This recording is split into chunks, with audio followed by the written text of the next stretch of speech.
Дәл менің артында облыстық акимат тұр. Былайша айтқанда, нормальный көшелердің бірі. Бұл аймақтарда жердің өзі 15-20 миллион теңге ақша тұрады.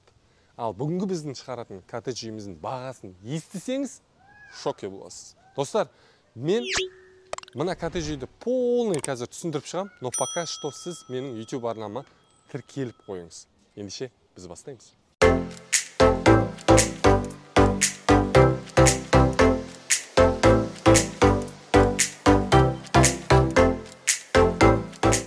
Әрине енді жақсы үй болғандықтан гараждың дәл алдында осындай навес болатыны анық, өте жақсы жасаған, яғни входной двері барлығы ойластырылған.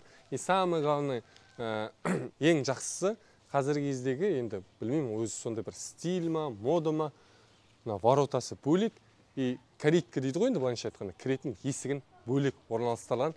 Үйдің сыртқы коттедж үйіміздің ауласынан бастап, қоршауынан бастап барлығы полный облицовкамен жасаған. Енді кеттік аулаға қарай кіреміз.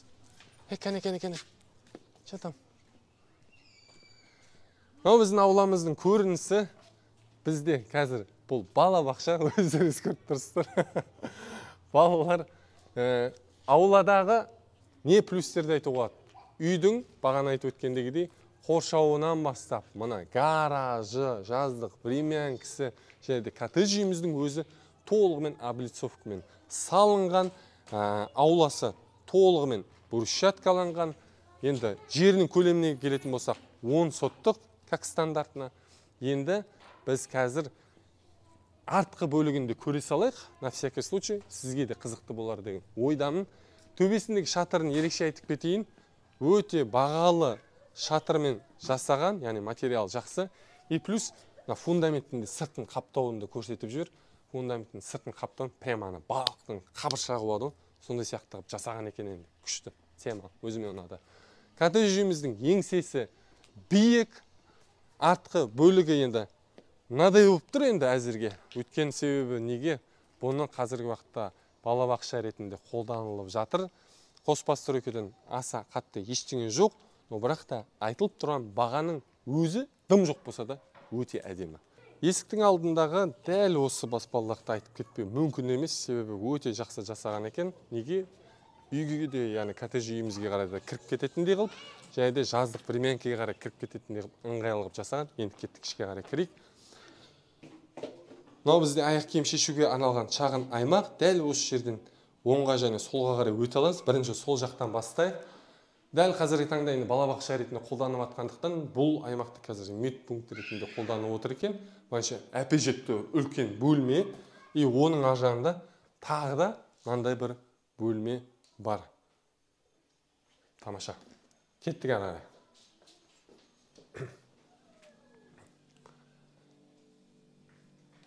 Қазіргі таңда ас бөлме ретінде қолданылып отырған тағы да бір үлкен бөлмені байқауға болады. Алдымыздан бұл жерде енді уже бізде жуын аймақтары, мынадай кладовка бар екен еще тағы. Тамаша. Мынау жаңа айтып өткен жуын аймағымыз.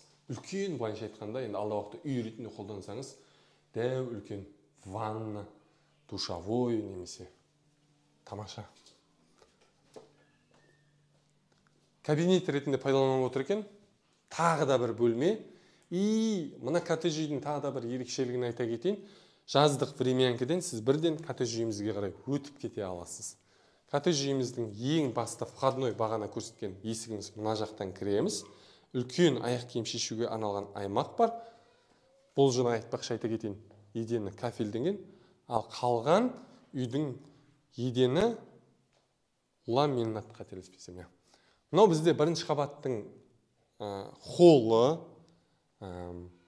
әпежептері баршылық, төбеге дейінгі де биіктік, жалпы ішкі ауқымдылығымен прям просторный болып тұр. Төбеге дейін примерно айтсам 3,5-4 метрде бар, қателеспесем. Шағын холлдың жалғасы ретінде осындай бір аймақ бар екен. Енді бұны алда уақытта қонақпен сөйлесетін ба, білмеймін, қандай пайдаланатын сіздің, әркім өзінің фантазиясына байланысты.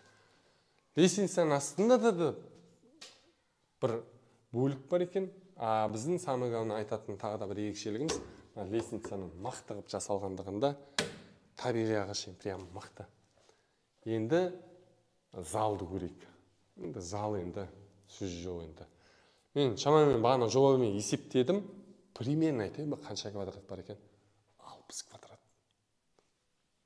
Тамаша. Үлкен. Той жасасаңыз болады ол, в принципе. Кеттік екінші қабатқа қарай.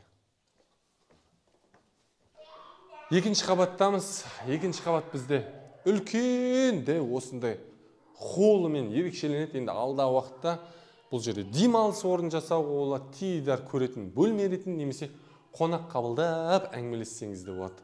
Екінші қабаттың плюсы 4 жатын бөлме бар, яғни полный демалыс аймағы десем болады. Ондай жатын бөлмелердің бірі міне. Мына жатын бөлме, яғни алғашқы жатын бөлмелердің бірі.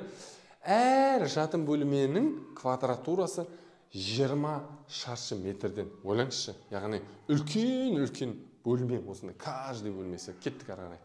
И сосын осы екінші қабаттағы тағы да бір плюсы, дәл осы мынау холлдан панорамды аймаққа қарай өтесіз.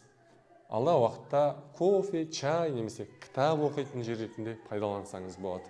Мына жақта тағы да бір жатын бөлме бар. Бәрі көріп тұрсыз, кең әр жатын бөлме. Енді қазір балабақша ретінде қолданып жатқаннан кейін ішіне жиһаздары однотипный болып тұр. Бәлки ішінің кеңдігі дұрыс сізге көрінбеуі мүмкін, бірақ та келсеңіз өзіңіз кәдімгідей анық түсінесіз. Міне мынау бізде 4-ші жатын бөлмеміз. Ремонт жоқ, ремонт қажет, но бірақ та шамамен жобамен калькуляторға өзіңіз салып есептесеңіз, бұл аймақтардағы жердің бағасын бағана айтып өттім, қымбат. Яғни дәл осындағы қазіргі уақытта коттедж үй салып шығу үшін, меніңше білмеймін, мүмкін емес сияқты. Кемде 100 миллион ұтып қаласыз деп ойлаймын. Сондықтан да сәтті сауда болсын, берекелі үй болсын, лайым бізді қоныс тойға шақырыңыз.